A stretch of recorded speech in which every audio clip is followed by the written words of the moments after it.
Bismillahir-Rahmanir-Rahim. Certainly Allah's deen is Islam. 3. 19. What is Islam? Translation of Islam ki Yahai? What did Allah say? The Quranic perspective. Ghulam Ahmed Parwez 1964. Talui Islam Trust. Registered. 25B, Gulberg 2, Lahore. 7. Salvation. Najat. Ask anyone in the world, why does he tolerate so much suffering and trouble in the pursuit of religious rituals and commands? Why does he wake up in the later part of winter nights, bathe in freezing waters and sit on bare floors for bhakti?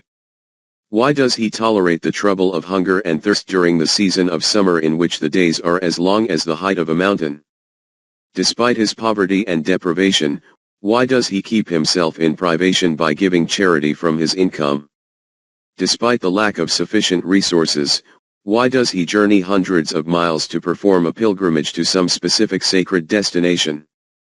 In the end, what is the ultimate purpose of going through these life-threatening troubles and privations and tests of patience? 7.1 The objective is salvation. You will see that from every corner of religion, i.e., from the followers of every religion, you will only receive one answer for these questions, and that will be that we do all this so that we can get najat, so that we can get mukti, so that we can get salvation. Due to the differences of language, these words vary but their meaning is the same i.e., man endures such hardships in the obedience of religious commands so as to achieve salvation. Salvation from what? 7.2 The meaning of salvation. According to Hindu Shastra, Sharia, every human child at the time of his birth brings with him the burden of his sins from his previous life. For the whole of his life he tries to get rid of the contamination of these sins, but the case is, more often than not, that there is a further increase in this contamination. Then he dies, and subsequently, together with the burden of these contaminations, he takes birth again. This process is continuous and is called the circle of Avigan. Tanasik. The aim and ultimate purpose of life is that man should achieve mukti from this circle of Avigan. The extreme hardships of religious commands and rituals are undertaken for this.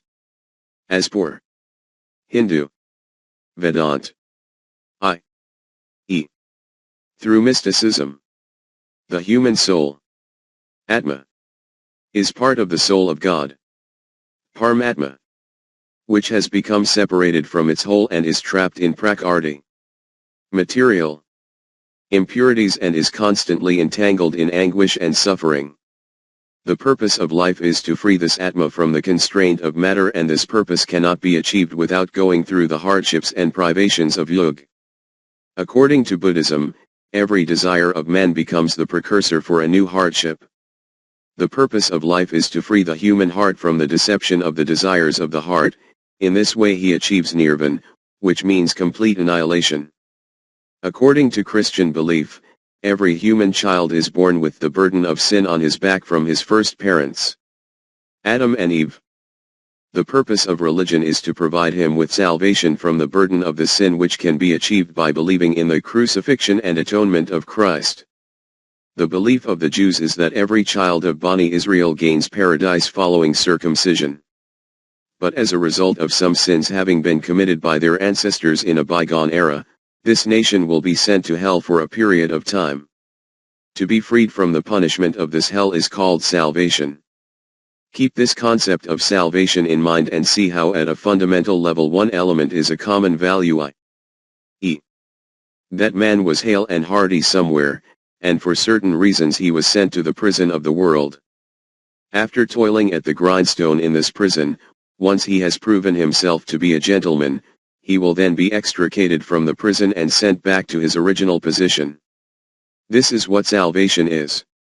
Using an ordinary example, you can comprehend it as a person who awoke in the morning feeling well and then became feverish around 10 o'clock in the morning.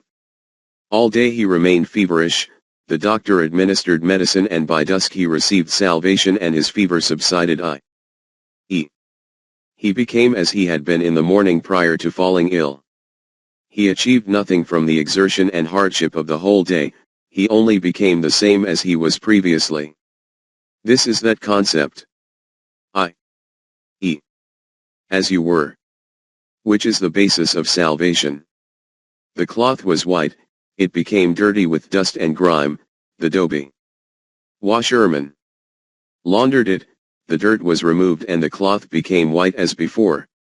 This is the meaning of salvation. Now reflect as to whether this explanation appeals to intellect and reasoning, that this great system of the universe, the awesome program of human creation, such an eminent process of divine revelation and guidance, was brought into being merely so that man can become the same as he was previously. From this, there is no progress, no achievement, no constructive purpose intended. Every man of vision will declare that this is child's play which cannot be attributed to Allah, the wise, all-knowing. Exalted is Allah from the things they ascribe. 37. 159. 7.3 The purpose of human life according to the Quran. According to the Quran, the purpose of human life is not mukti. The aim of deen is not najat. Man is neither trapped in the prison of this world toiling at a grindstone, nor is salvation the aim of his endeavors in this life. Neither has his soul become detached from its whole and is now trapped in material impurity. Nor is he born bearing any burden of sin on his back from his previous birth, nor is he sent here as a consequence of the crimes of his first parents. The Quran declares that every human child arrives in the world with a clean and untainted slate. He is given some realizable possibilities, the development of which is the purpose of his life. According to the Greek philosophers, the dynamics of the universe was cyclical, i.e. it was going around in a single circle like a merry-go-round. During this continual journey, it was not taking any step forward. If we examine it more closely, then it becomes evident that the Hindu concept of the circle of Avagyan, or the belief of salvation, is the outcome of this cyclical belief about the universe. The Hindu philosophy of life is mostly borrowed from Greek philosophy. The Quran came and rejected this doctrine as false and declared that life does not go round in a circle, instead it advances straight ahead and is on a balanced path. Indeed, my Rabb, sustainer, is on a path that is straight. 11. 56. Say to them that my sustainer is on a path which is balanced and straight, i.e. Allah is directing his universe along a straight path according to his law.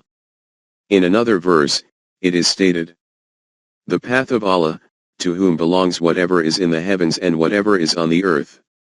42. 53. This is the path of that Allah for the completion of whose program the whole universe is in action. Therefore, the universe is also proceeding along a straight and balanced path, and not only a straight and balanced path, but one which is ascending as well, the path of that Allah who is from Allah, owner of the ways of ascent. 70. 3. Hence, the universe is progressing forward on a straight and balanced path, and alongside this is also ascending.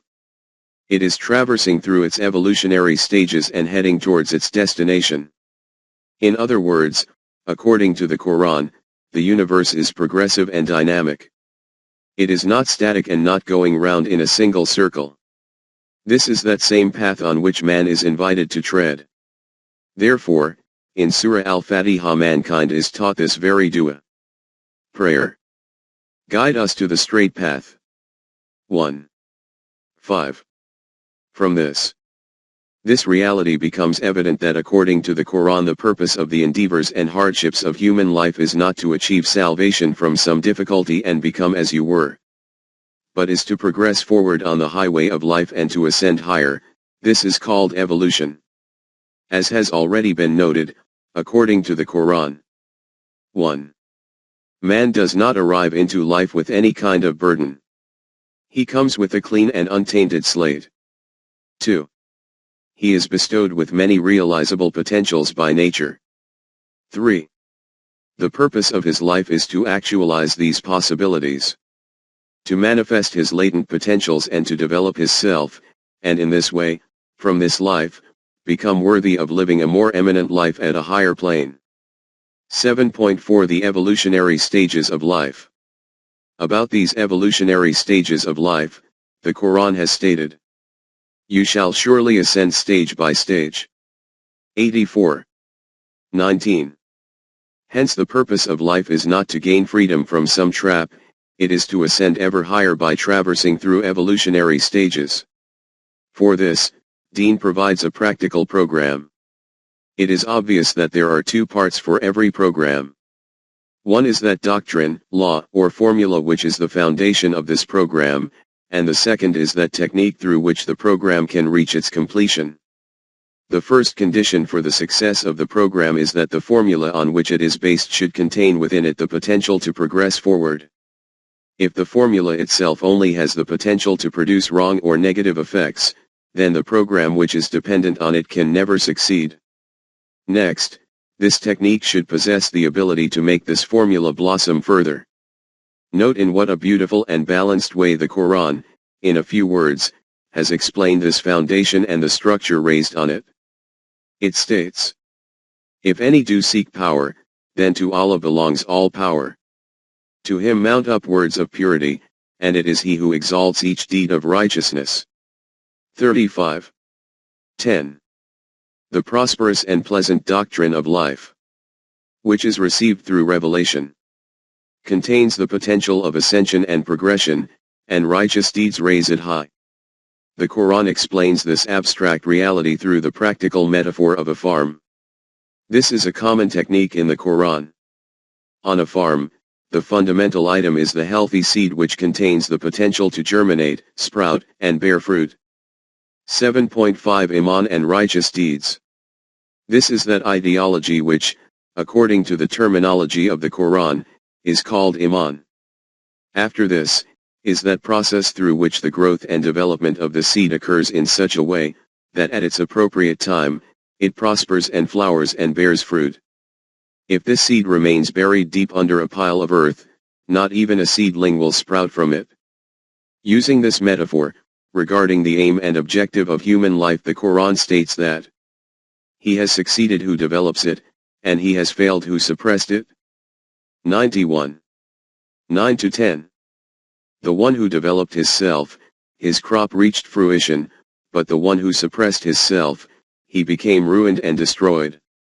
Therefore, as noted in the previous chapter, there is not even a question of man receiving reward or punishment externally in return for his actions. Reward or punishment of deeds is concealed within the deeds themselves and is their natural consequence. The result of righteous deeds is the development of man's self, whereas the result of wrong deeds is weakness and decline in his self, or the disintegration of the self. This is that reality about which the Quran has stated, "Can they expect to be rewarded except as they have wrought?" 7:147. Their deeds themselves become their recompense and confront them. 7.6 Confrontation between truth and falsehood.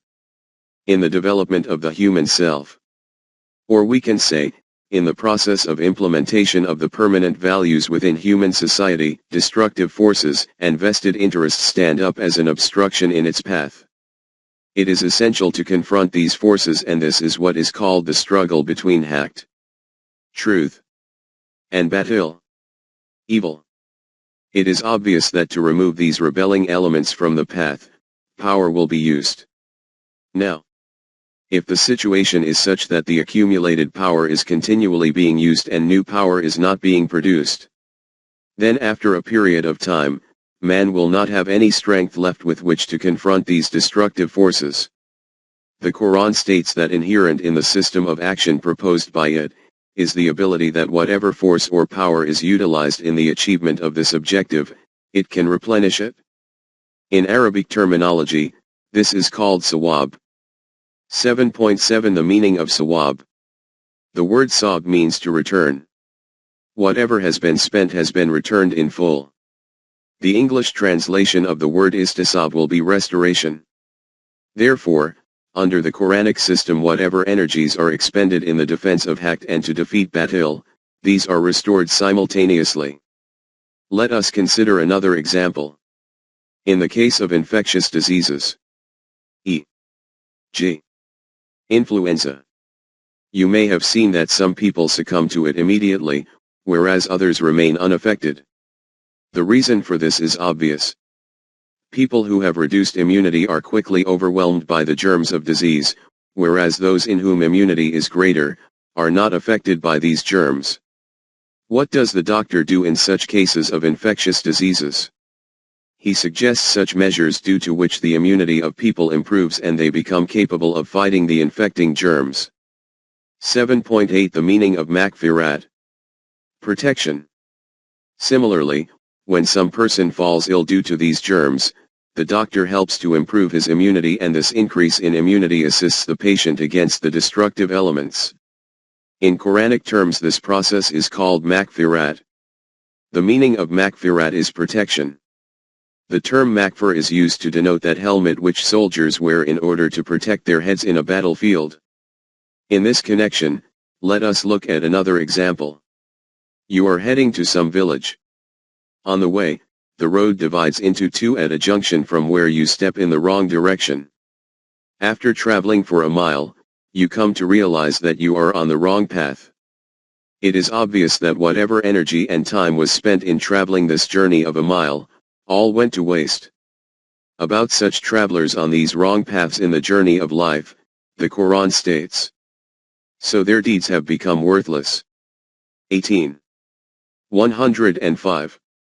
These are the ones whose works remained fruitless and were wasted. 7.9 The meaning of Tawbah. Repentance. After realizing your mistake, what do? You again return to that same junction where you stepped in the wrong direction. In Arabic terminology, such a return is called Tawbah. But it is obvious that the result of this return of 1 mile on the same path is negative. Its positive outcome will commence at that point in time when, after having reached the junction, you start treading in the right direction. If you were previously walking on foot and now you take some method of conveyance, then whatever time and energy was consumed in going in the wrong direction, will be saved. The Quran terms this whole process as tabawa islaha, to desist from the wrong path and to produce an increased ability within oneself to follow the right path. If we wish to understand it using the example of disease, then it can be said that Makfirat is a preventive measure and Tawbah is a curative action. Or, after suitable treatment following the attack of a disease, gaining protection from the destructive effects of the disease will also be called Makfirat. It is apparent that the whole foundation of this process is based on the fact that, if measures which produce constructive results are more effective, then these will overcome the elements which produce destructive results, and will eradicate and compensate for their harmful effects. This reality is specified in the Quran in the following words. Indeed, good deeds do away with misdeeds. 11. 114. Remember that deeds which create balance compensate for deeds producing damaging effects. In another verse, it is stated, if you avoid the major wrongs which you are forbidden, we will remove from you your smaller errors and admit you to a noble entrance. 4. 31. If you continue to avoid the big wrongs from which we have forbidden you, then we will compensate for the harmful effects of your minor mistakes and admit you into an eminent place. From these explanations it is clear that, according to the Quran, 1. The aim of life is not to be rid of some punishment, i.e., to gain salvation, but by developing the human self, is to ascend and evolve towards a higher plane of life from the current level of existence in life. 2. For this aim, a human being is not conceived as an angel who cannot make a mistake. He, Allah, keeps an eye on the weaker aspects of man and says that if the balance of your righteous deeds is kept heavier, then he will compensate for your weaknesses and you will ascend one step higher on the ladder of life. In this regard, he says in very clear words, and those whose scales are heavy with good deeds, it is they who are the successful. But those whose scales are light, those are the ones who have lost their self, in hell, abiding eternally. 23. 102 to 103. Whoever has a heavier scale of righteous deeds, his orchard will bear fruit. The ones whose scale remains light will be those people in whose self there is a deficiency, and thus they will not be capable of moving on to the next stage, and so will remain in hell. This reality should be understood by relating the example of a student. If the marks required to pass an annual exam, for example, are 60%, then the student who achieves 60% will be successful in moving on to the next class. His 40% of mistakes do not obstruct his progress. But the student who gains only 50% marks does not get promotion. The marks achieved are of no benefit to him because he does not meet the criterion fixed for promotion to the next stage. He is halted wherever he is, with this proviso, that, in the example of a school, he is given an opportunity by staying in the same class to achieve success in the following year. But in the case of the human self, this is not possible. The basic condition in this case is that whichever individual in this earthly life has attained competence to such a degree with which he becomes capable of journeying through the next life, he will achieve promotion. Whoever has not achieved this much competence, will stagnate forever. 7.10 Jannat and Jahannam. Paradise and Hell. The Quran has called the state of the ones who are able to progress forward as Jannat and the state of the ones who have halted as Jahannam. Jahannam is a Hebrew word, which means that valley in which human beings used to be sacrificed. In the Arabic language, the Quran has used the word Jahim for Jahannam, whose basic meaning is of halting someone. This is also what happens in the universe according to the theory of evolution. The species which, after having reached a certain stage, loses the ability to move forward, halts at that stage. Hence, this belief that criminals will be sent to hell for a period of time to be given punishment and, after completing their period of punishment, they will enter paradise, is a non-Quranic concept. According to the Quran, the question of getting out of Jahannam does not even arise. In Surah Al-Hajj it is stated, every time they want to get out of hellfire from anguish, they will be returned to it. 22. Contrary to this, the dwellers of Jannat will be kept far from this right from the start. They will not be able to hear even a whisper from Jahannam. 21. 101 to 102. In other words, those people who give so much development to their self that it will become capable of living in the next life from the present life, they will be the dwellers of paradise. The ones in whom there is not this much capability, will be halted from progressing forward, and they will be called the denizens of hell. From the above discussion, this reality becomes apparent to us that, according to the Quran, 1. This belief is wrong that the purpose of human life is to gain freedom from some punishment. 2. This concept of reward and retribution is also not correct, that reward means to be given something from outside and retribution means punishment. Reward and retribution are natural consequences of deeds and their effects are imprinted on the human self. 3. Jahim means that man will not be capable of traversing the evolutionary stages of life. This is why his development will stop. And since he will feel the consequences of this loss intensely, therefore his life will be in hell. 4. The dwellers of paradise will be those who will have developed within themselves the ability to traverse ever more evolutionary stages of life.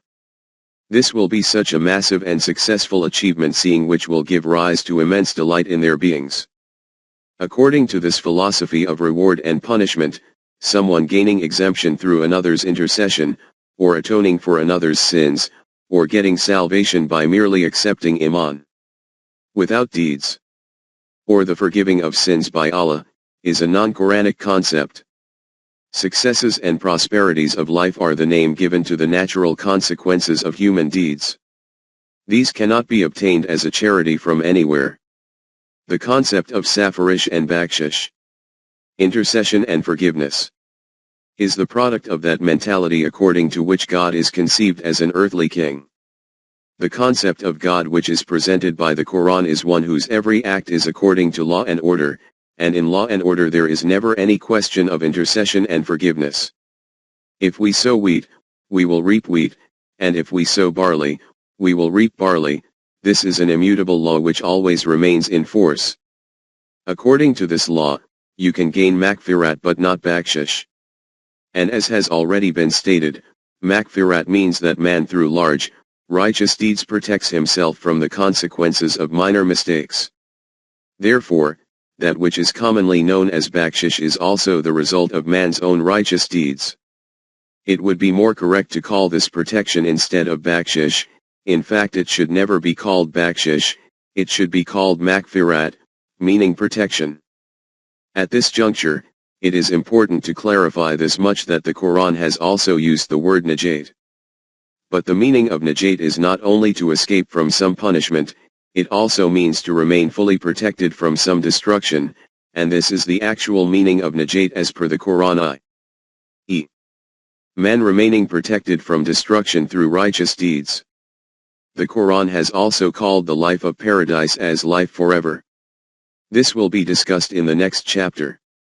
8. Life forever. Immortality. No human being in the world, apart from those who have lost their mental balance, wishes to die. He wishes to live forever. Preservation of the self is an intrinsic animal instinct. Since animals do not possess any concept even of death, the thought of living forever therefore does not even arise in their heart. They only want self-preservation. Man possesses consciousness about death, therefore the desire to live forever frequently enters his heart. 8.1 Desire for life forever. In the story of Adam, the Quran has stated that Iblis exploited this motive in man. This much should also be understood, that the narrative of Adam as explained in the Quran is not the story of a particular individual, i.e. a man named Adam. This is the metaphorical account of man himself. This is the story of his human condition, emotions, problems, and the mutual conflicts of his psychological and social life, which is presented by the Quran in extremely beautiful metaphors which appeal deeply to the heart. In this narrative, Iblis represents those emotions of man which prevent him from bowing to the divine laws, or permanent values, and in this way yank him towards the ruin and destruction of hell. In relation to this story, the Quran has stated metaphorically. Then Satan whispered to him. He said, "O Adam, shall I direct you to the tree of eternity and possession that will not deteriorate?" And Adam and his wife ate of it, and their private parts became apparent to them, and they began to fasten over themselves from the leaves of the garden. 20. 120 to 121. Iblis said to Adam, "Shall I tell you of the whereabouts of a tree from which you will get immortality, and such a kingdom on which decline will never descend?" Adam and his wife ate of the fruit of this tree. From this their sexual awareness was aroused, due to which they felt shame, and they began to cover their bodies with leaves from the trees in the garden. 8.2 Immortality in the form of offspring. In this metaphor, the Quran has stated that the desire to live forever always remains alive in the human heart. He never wishes to die, but despite his thousands of endeavors he cannot escape the grip of death. Therefore, in order to satisfy his greed to live after death, he achieves this in the form of his offspring. He says that after my death, my name will remain bright through my children. The flowers and fruits of this tree will be my own flowers and fruits. Hence the very name of the map of an ancestral chain is called the ancestral tree. The Quran declares that this is a deception through which man satisfies his own heart. The life of every human being is an individual one. Therefore, an individual can never remain alive by another's remaining alive, even if the other person is own son. Immortality is achieved through the development of the human self. It is important at this point to clarify this much. That what the Quran has said about immortality not being achievable through offspring, does not mean that the Quran declares the love of wife and children as something to be despised, not at all. It states that these things are a cause for attraction. In Surah Al-Imran it states, Beautified for people is the love of that which they desire, of women and sons, heaped up sums of gold and silver, fine branded horses and cattle and tilled land. That is the enjoyment of worldly life, but Allah has with him the best return. In the following of divine laws. 3. 14. For humans the love of wife and children, wealth and possessions, well-bred horses, cattle, ranches, i.e. all worldly things which are attractive, is made a cause for lure. But this much should be understood that these things are not the ultimate aim and objective of life, these are the needs of physical life. But the pleasant abode of real life is achieved through the divine laws, not through physical laws. The Quran wishes to make it clear from this that the father cannot gain immortality through the life of his son.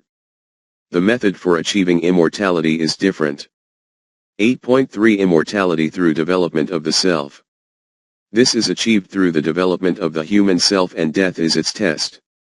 The Quran states, "Who created death and life to provide you opportunities to develop yourself and to see for yourself which of you is best indeed." 67. 2. We created death and life so that you could receive opportunities to develop the self, and so that it could be seen who amongst you does such good deeds due to which his self becomes developed. Death disintegrates the human body, but if the human self becomes suitably developed, then it does not finish with the physical death of the body. In Surah Al-Naml it is stated, "Whoever comes with a righteous deed will have better recompense than his deed, and they will be protected from the terror of that day. Death will not affect them." 27. 89. There is no doubt in this that the shock of death is a massive one. Through this, the process of the physical life of man is severed forever, as there is no return to this world. But regarding those in whom the potentials of the self have awakened, this shock cannot affect them adversely. They will not be grieved by such a great revulsion. 21. 103. From these explanations, it is clear that immortality is achieved through intention and deeds. Every individual does not just receive it as a right. Righteous deeds and intention, i.e.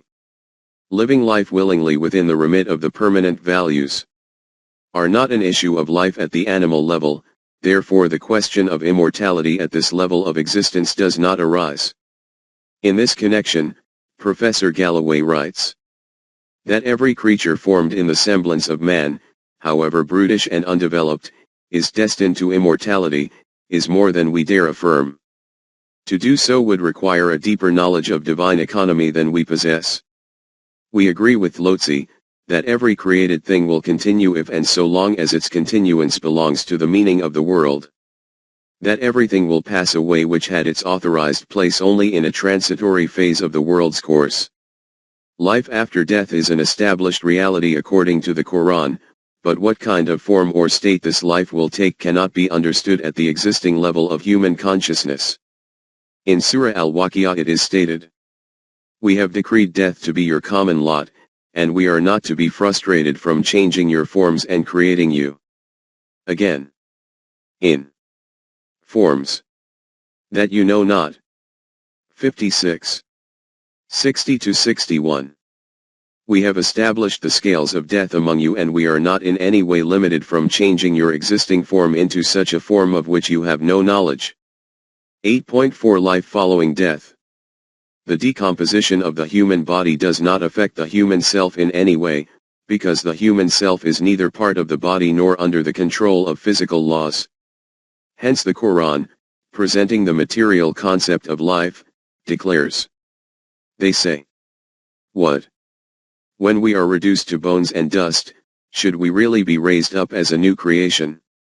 Say, be you even stones or iron, or created matter which, in your minds, is hardest to be raised up? Yet shall you be raised up?" Then will they say, "Who will cause us to return?" Say, "He who created you first time." 17. 49-51. These people say that when we have decayed into a skeleton of bones and thus will disintegrate into particles, what, will we still be recreated?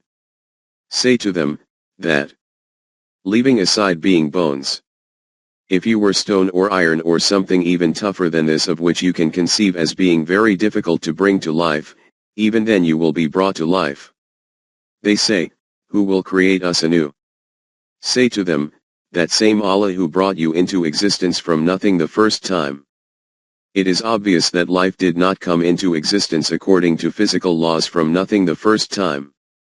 This came into existence according to that plan which is related to Allah's universe of Amri. Life is not the product of physical laws. This came into existence through the Amr of Allah. Similarly, the life after death will not come into existence according to physical laws, it will come into existence according to the Amr of Allah. This is the next link in the evolutionary process, in which greater strength and ability will develop in the human self and it will become free from dependency on the present supports. In Surah Nuh it is stated that Allah has created you by passing you through various stages. Now, after the present stage of life, why are you not desirous of more waqar in this? The messenger Noah says to his people, what is the matter with you that you place not your hope for attaining solidarity from Allah, seeing that it is He that has created you in diverse stages? 71. 13-14. This thing, waqar, is acquired by living life according to the permanent values i.e. This will be the outcome of man's own righteous behavior. 8.5 Intention and deed. With regard to a deed, it is important to understand this much that a deed is the name given to the manifestation of an intention. The one who has no intention, his deed is not even a deed. In other words, an individual is not responsible for the consequence of a deed behind which there is no intention. Similarly, righteousness under compulsion is not righteousness, nor is evil, evil. Therefore, for the one who does not possess intention, the question of strengthening or weakening his self does not even arise. The one who, with intention through his own volition, selects the wrong path and in this way development of his self does not occur, will also be alive after physical death. But as was noted in the previous chapter, he will not have the ability within him to evolve further. This is declared to be the life of hell about which the Quran states, in which they will then neither die nor live. 87. 13. In this, they will be counted neither among the dead, nor among the living. Neither death will come to them, nor will they have life. No death, because after physical death they were made alive, no life, because life is only the name of progression and evolution itself. The life in which there is no growth and development is not life. It is stated in the Quran that such a person will say with regret, I wish I had sent something forward for my life. 89. 24. Contrary to this, the occupants of Jannat will be the possessors of immortality and will say, we shall not die, except our first death, and we shall not be among those who are punished. 37. 58-59. We, after the first death, which we face in the world, shall not die. They will be alive and active and ever more evolutionary stages of life will keep lighting up in front of them. One day you will see the believing men and the believing women, how their light runs forward before them and by their right hands. 57. 12. In other words, the life of the occupants of hell will be mere survival after death. And the life of the dwellers of paradise will be immortality, which every individual will not receive as a right, but will have to achieve through his own righteous deeds. Survival is the state of the intense regret caused by the destructive effects of following the wrong path of life. And immortality is the name of the state of continuing ahead while progressing through further extremely pleasant evolutionary stages of life. This is what the material concept of life tells man. And they say, what is there but our life in this world? We shall die and we live, and nothing but time can destroy us. 45. 24. But the Quranic concept of life teaches that If you awaken the powers of yourself, then you can remove yourself from the confines of these materialistic four walls and can progress very far ahead. 55. 33. 8.6 Both lives are not alike. This is the fundamental reason why neither the life nor the death of those who possess these two contradictory ideologies can be the same. The Quran states, "What? Do those who seek after evil ways think that we shall hold them equal with those who believe and do righteous deeds, that equal will be their life and their death?" 45. 21. Do those people, who create inequities, sit thinking that we will make them like the ones who have conviction in the permanent values and tread on our proposed potential enhancing program of life? Not at all. Neither can their life be as one, nor can their death. How false and evil is that judgment which these people make for themselves. 8.7 A Momin, believer, does not fear death. This is the reason that for a moment death is not something to fear. He knows and maintains conviction in the fact that with the cessation of breathing, man does not die, the doors of further paths of evolutionary stages of life open up before him. For him, therefore, death is the stairway to further ascendancy, and this is the reason that the Quran has declared death to be a criterion for truth. It asks the Jews, opponents, "Then seek you for death if you are truthful." 2. 94. If you are truthful in your claim, then show us your desire for death in the defense of truth. Only he can lay down his life for the preservation of a permanent value who is assured of this fact, that death in this manner will result in immortality for man. These are the very ones about whom the Quran declares, "And say not of those who are slain in the way of Allah, they are dead. Nay, they are living, though ye perceive it not." 2. 154. This is that technique through which the human desire to live forever is fulfilled. At this point it is important to understand that the immortality of man is not infinite in the same way as that of the divine self. But at the level of our present consciousness, we cannot even say what will be the ultimate end of the human self. And when it is not infinite like the divine self, and neither is it a part of the divine self, then what will be its end? In this connection, the Quran only tells us this much, that after the disintegration of the human body, human life progresses forward, traversing through its further evolutionary stages. Regarding the states of existence after this, the Quran neither discusses this nor can we make any comments. This question is beyond the limits of our present level of cognitive comprehension. Just as the issue of the beginning of life itself and the universe is beyond the bounds of our intellectual comprehension. But as has already been noted, life after death is a reality, to have Iman in which is a basic requirement of Islam. This is, in reality, an extension of the law of requital. If life is only confined to the life of this world, then the whole ideology of Deen becomes meaningless. Its structure only rises on the human self, the law of requital and Iman in the continuity of life. 8.8 Paradise and Hell in this world. So far, we have been discussing that part of life which is concerned with the world after death. But the Quran says that the manifestation of the results of human deeds begins in the life of the present world, i.e. the process of building of paradise and hell commences right here. By living a life according to the divine laws, a paradise-like society is established here in this world, and this is that paradise which the Quran does not consider of lesser importance. But this is established through the hands of those people whose abilities of the self begin to manifest here. Therefore, in the next chapter we will discuss how the human self develops and how a paradise-like society is established through the hands of those people whose self begins to manifest itself.